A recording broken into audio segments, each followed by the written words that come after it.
our hearts. From the rising to the setting of the sun, we will honour the gods. Hail Woden! Hail Woden! Hail Frigg! Hail Frigg! Hail Thunor! Hail Ingrid! Hail the ancestors! Hail the kindreds of the northern dawn!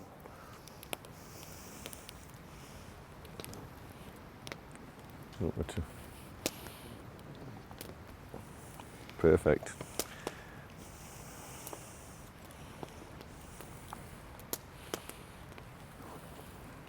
Nice, just so I can... Mighty Mjolnir, hammer of Woden's son, in all Father's name we ask you consecrate our sacred space. Thunor Wio, Thunor Wio, Thunor Wio.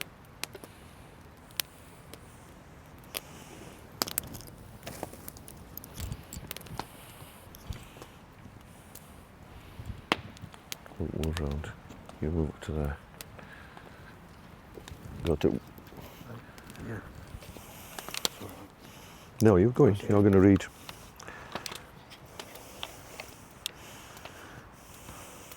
Kindred of Woden, the wandering god, arise! Two! Woden has you all! Swap places with me, bud.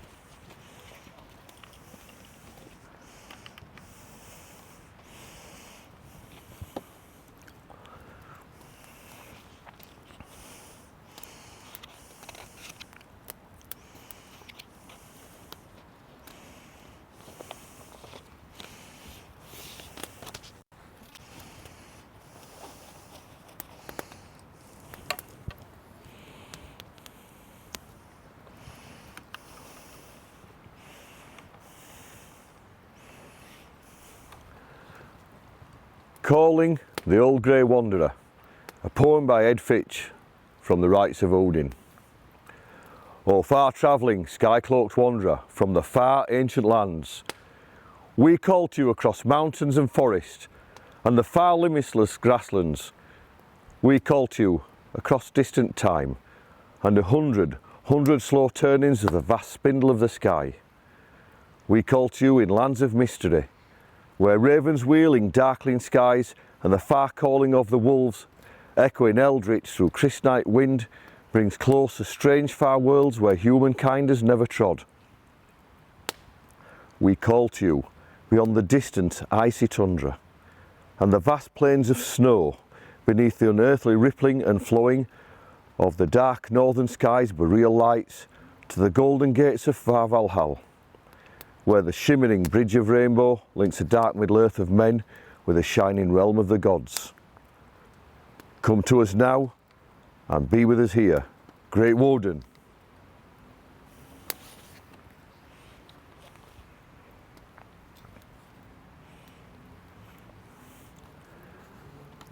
We call to you, Lord Woden. Your names we recount here today. Alfada, Valfada, Hangagud, Haptagud, Farmagud. 49 names in all when he visited the hall of King Gudura. I am the unknown will, the anger that threatens glory and ruin. Lord of storms am I, in heavens high and caverns deep. I am the Lord of war, Woden to you, Wotan to him, wayfarer, wanderer, beggar, king. Numen, genus, strength and ring. Atabolder, in invocations and oracles, I told you I would tell you my names. This is what they call me. Glad of war, grim, raider and third. I am one-eyed. I am called highest and true guesser. I am Grimnir. I am the Udden one. I am all-father. I am Gondolier, wand-bearer. I have as many names as there are winds, and as many titles as there are ways to die. My ravens are Hunin and Munin, thought and memory. My wolves Freki and Geri. My horse is the gallows.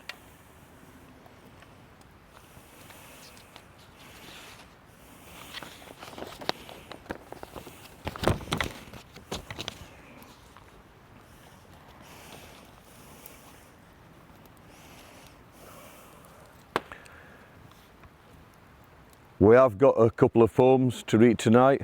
I've got one to read. Hengest's got one to read, but I'll let him tell you about that. This is inspired by true events when a cocky little mountain man thought he knew better than a god. I'll let you guess who that might have been. I met an old grey wanderer on a lonely mountain pass. From where he came I did not see, where he was going I did not ask. Sauna bright shone high at noon, trance like I heard him speak, a warning of a raging storm in his cold blue eye full of mischief. A wide-brimmed hat, a cloak of blue, hair and beard in shades of grey, a wooden staff, a haunting laugh, he set off along his way. A few steps I take, then I look back, but this grey wanderer is gone. His words hung like a hurricane in the hazy midday sun. Many hours pass on that rocky path, a mist now rising from beneath. My vision blurred, my hands so cold, the sun long gone to sleep. Ominous the darkling sky looked as if it would start to bleed. I can't turn back, I am on my own, the fear starts to breed. At last I spy a little town, I fall down beneath a tree. The warning of the storm to come I did now not believe. That old grey wanderer warned me well, but I did not take heed. Now I stand and watch in awe, nature's unfettered force unleashed. Alas, I struggle, my shelter frail, I cannot find reprieve. Like a child I kill myself underneath a rocky lee. I have no sense of time or day, nor direction I could flee. I curse the words I failed to hear, the old grey wanderer said to me. A great relief I feel at last as morning starts to dawn. The rains have stopped, the winds abate, it's time I was moving on. I find my pace, I don't look back, down my spine a shiver runs. I hear the old grey wanderer, his haunting laugh alone. Years have passed, here I sit, a story now to tell. The old grey wanderer I met that day, I hail now each dawn. A lesson learned, a signal missed, but then I was reborn. In the shadow of that wanderer, I still value every morn.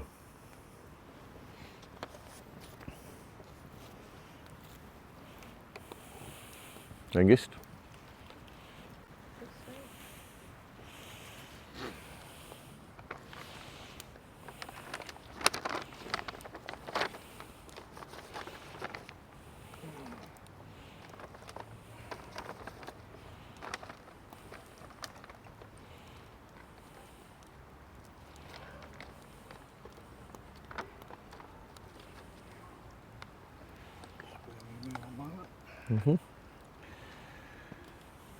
I'll bring you a retelling of the Lay of Harvard.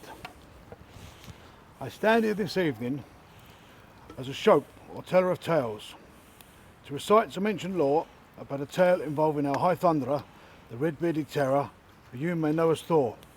It is called the Lay of Harvard, a tale of an altercation between a father and son, for Thor wanted to cross a river wide, but transport he had none. On the far bank a figure sprawled in the sun, a figure tall and slim, and on the water was his flat-bottomed boat moored right next to him. "Hey!" bawled Thor with a mighty roar. "You there, are you the ferryman?" The figure stirred and sat up as he cupped his hands. "Who is that oaf yelling over the river so loud as to make the water quiver?" "Ferry me across," demanded Thor. "I shall pay you well from this pannier that I have with me here." Thor eased his thumbs under the straps. "It's packed out with fine fare. I've eaten as much as I dare. I had a glut of herrings and a pool of porridge before I set off, so I can spare some fare for you, for I've had enough." The ferryman slowly got to his feet and pulled his hat well down over his head. "If you knew what's in store for you when you are near home, you will hear naught but moans, for your mother is dead." "My mother dead?" cried Thor. "What grief could be greater? What grief could be more?" Having alarmed old Thor, the ferryman began to insult him more. "Barefoot, in beggar's clothing," he called, "with a sting, not even breeches. I doubt you even have a place to call your own. You wander like a beggar with no home." "Bring over your boat," roared Thor. "No need to be afraid, I'll guide you in." "Anyhow, whose ferry is that, strange ferryman in that wide-brimmed hat?" Now this time, the ferryman took his time. He turned his back on Thor, taunt him and smiled grimly as if to add salt to his injury. "Whose ferry is that?" repeated Thor. "Hildal, thy slaughtering wolf entrusted to me. He's a very wise man who resides on Rathsea. I have my orders, no horse thieves and only worthy folk, and well-known faces. If you want to cross here, tell me your name. Surely in that there is no shame. I am Thor, though I stand here alone, and yes, I indeed have a home. Skirnir it is named. I am Thor, Odin's son, and throughout the realms I am famed. Meli's brother, Manyi's father, strongest of gods. You are talking to Thor." His words made waves on the channel and broke at the ferryman's feet. "And who are you, I'd like to know?" shouted back old Redbeard. "Tell me your name, ferryman, or is it that you are scared?" "My name is Harbard. I seldom hide it." "Why should you hide it, or am I talking to an outlaw?" "What if you are?" retorted the ferryman. "Unless I am fated, I can look after myself against the likes of you. You, son of Odin, you really have no clue." Thor clenched his fist and stared at the cold water. "You're not worth the trouble of wading across this river and getting soaked to the waist, as this would make me shiver, but I'll repay you, knock-kneed ferryman. When I get across, I'll show you who is the boss." Harbard shouted, "Here I stand and here I'll wait. You've not met my equal since you fought Hrungnir." "You want to talk about Hrungnir, that lolloping giant with head made of stone? Yet I killed him, turned him into a pile, laid him out lifeless. And you, Harbard, what were you doing meanwhile?" "I spent 5 winters with Fjolvar on the Isle of Alion. We fought and sank our shafts into heroes and virgins alike." Thor rubbed his beard. "How did you win your women?" "They welcomed us with good grace, even the ones with pretty face. I was the one they turned to first. I slept with 7 sisters, and each one gave me pleasure." "And you, Thor, what were you doing meanwhile? Enjoying your leisure?" "I killed the giant Thiazi and hurled the eyes of Alvadi's son into the heavens. Above, they bear witness to my feats. Everyone can see and love." "And you, Harbard, what were you doing meanwhile?" "I enticed night riders from their husbands. I wrought lovecraft with those witches. And that giant Hebard, he was not made of straw. He gave me a magic branch and I whipped his wits off with a guffaw. So that's how you repay a generous gift?" The ferryman shrugged. "The oak grows strong on shavings from all sides. Each man taketh for himself to make himself smile. And you, Thor, what were you doing meanwhile?" "I journeyed east to Jotunheim. I slaughtered slovenly giant women. If they were still alive, there would be a terrible throng of giants and no men in Middle-earth. If those ugly Jotun ogresses would have been allowed to give birth. And you, Harbard, what were you doing meanwhile?" "I was the cause of war in Sjelland, the land of slaughter," thwarted peace and ceased laughter. Thor looked at the ferryman, his brow creased in thought. "After they've fallen in the fight," shouted Harbard, "the nobly born journeyed to Odin. But Thor, he cages for a great gang of fools." "Who are you to have a say in this matter?" snapped Thor. "You really are becoming a bore." "Your limbs are strong, but your heart is faint," jeered the ferryman. He so did tease. "Once you crawled into a glove, so scared Fjalar might hear you thunder you didn't dare fart or sneeze. Why, you womanish ferryman, I'd swipe you straight down to hell if I could reach over this sound." "Why bother, Thor?" said Harbard. "We have no quarrel, so why would you get vexed?" "And you, Thor, what did you do next?" "Away in the east, I patrolled the bank of the Iving. Svarung's sons tried their luck. Thor picked up a block of stone and hurled it over the river. Harbard stepped hurriedly out of harm's way, as it would have crushed his bones. "Like that," yelled Thor. "They threw stone, much good it did them. They begged for a truce as I stood alone. And you, Harbard, what were you doing meanwhile?" "I was east too, and came to an understanding. I turned the head of a young maiden. We met in secret. I aroused that lady, wearing ornaments golden." "A woman well found," said Thor. "I could have done with your help," yelled Harbard, "to hold that white maiden down as I ploughed her young soft mound." "I wish I'd been with you," shouted Thor eagerly. "I'd have been only too ready, and maybe I would have trusted you, Thor, to hold her steady, if you were not known for breaking promises." "No!" called Thor. "That's not true. I'm no hill biter like an old leather shoe." "And you, Thor, what were you doing meanwhile?" "I was on Hesi, the isle of the sea god. I slew the brides of berserks. They were depraved serpents." "Thor, you brought shame on your head, lady killer." "They were more like wolves than women," protested Thor. "They attacked my well-trimmed ship and threatened us with iron clubs. The Alfie ran o'er." "And you, Harbard, what were you doing meanwhile?" "I was one of the hoists that came to Asgard frontiers to raise our banners and redden our spears." "Are you telling me you meant to fight the gods?" "I'll give you a little finger ring And then you won't fret, said the ferryman mockingly. It will be a peacemaker between us, I bet. Thor was so enraged he kicked at the bank. He gripped me on there in his huge fist. Where did you dredge up such filthy abuse? To me, these insults are of no use. I learned it from age-old men who live in the hills of home. Thor shook his head in anger. That's a fine name for barrows and hills of home. That's what I call them, and your sharp tongue will be the end of you. If I choose the way to cross this river, you'll scream louder than a stuck boar when with this hammer I strike you in your jaw. Harbert replied, all the more swiftly. Your wife Sif is entertaining. She has a lover. Save your strength for him would be more to the point if it's not too much of a bother. You witless fool, roared Thor. Shut your mouth and stop stoking my fire. I put it to you, Harbert, you are a liar. The ferryman paused and with his one eye peered into the water. That stops for no man. No, he called, I'm telling the truth. Anyhow, how long you are taking to get home, you oaf? You'd be on your way and afloat now if you'd crossed in my boat. You womanish ferryman, you've kept me waiting for much too long. Thor paced up and down the bank, glaring across the water like an animal in a cage. The ferryman watched him. I never thought a mere ferryman could detain Azor Thor and his mighty rage. Thor's eyes were blazing. He gave a great bellow that rang around the sky. Here's some advice. Row your boat and keep your mouth closed and set Manya's father on the shore or feel the wrath of Odin's son Thor. Go away, retorted Harbard. I'm not rowing you across, for you, great Thor, are not my boss. Thor bent over the water and saw for once his strength was of no use. The ferryman had toyed with much abuse. He lifted his head and thrust out his red beard.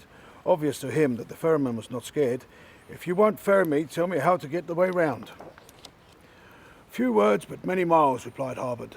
Take the track on the left until you come to Midgard. There you'll find your mother Fjorgyn. She'll show you the way to the rainbow bridge that brings men to Asgard. Can I get home today, asked Thor. It's not so hard. Walk fast. Don't rest. You may be back by sunrise. We've talked long enough, said Thor angrily. You do nothing but mock me. He looked back as he got into his stride. If we ever meet again, I'll pay you in full for refusing me a ride. Thor strode away. As he went, the jeering laugh, too, of Harbard's words, let evil be having you. The god quickened to the wastelands. There was sandstorm in the wilderness. The wind unwound as Thor took off, bounding a long scarf, leading into the lee of the Indigo Mountains. And this now concludes my poem from ancient lore about the Lay of Harbard. For your listening pleasure, now let us hail Woden and raise a toast of mead for a drink of good measure. Drink ale. Cool.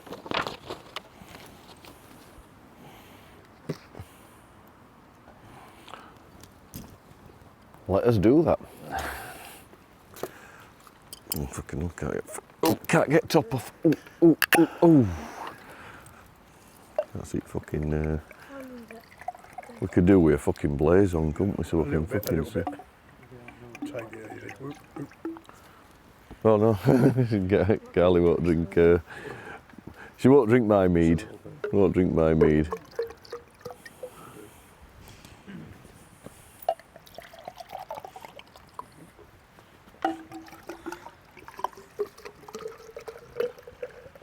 Oops. Okay. You got to get someone, haven't you?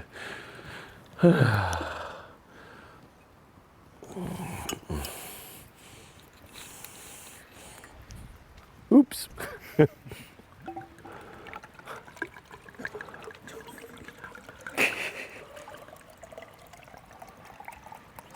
Oops. Remember, I have to carry a camera up a hill.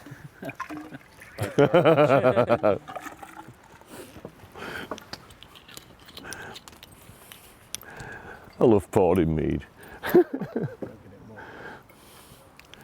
Oh, and this one must be mine. Oops.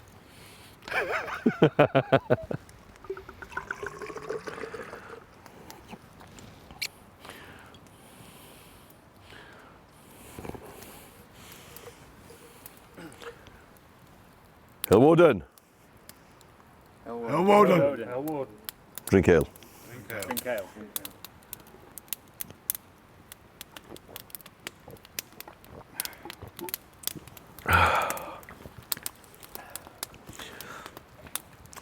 Just before Ken's closes down for us, there's just a couple more things. Odin is not a nice little dance about God. He's devious and he's a trickster, and he's a shapeshifter, and a face changer. He's a poet, he's a shaman, he's a warrior god. And followers of Woden kind of have some of them qualities. And long before we came to arise, obviously I knew we're coming. I knew who were coming. And last night led a conversation, okay, with yourself about the goddess. Right. So, in light of the conversation we had yesterday, and help you on your way when you get back to London to, what do we call it, FOFO? Fuck off and find out for yourself. This was already prepared because I knew the outcome of the conversation. To me, I see Hela. To you, that may not be what you see. Right? The runes on it only say the letter H. Right? And I'll leave that at that. There we go. When I went down to Pender's Beacon with Sean the other week, he gave me 2 swords. Right? One of them in the style of an Anglo-Saxon sword, which is mine, and the other one, he says, give this to so-and-so. Right? So I said, yeah, that's a great idea, we can do that at Rise, we'll give this sword to so-and-so. But then I start thinking, right, and it's not my job to give a sword to somebody else's child. Right, so what me and Sean agreed was that I'm going to pass a sword for your son to you, because it should be you that gifts him this sword from Sean. Lovely. Thank you. And be careful, mate, this is a stabby sword. I have got a wall hanger for it in my bag, please don't forget it. Right. Like that. Be careful. Right.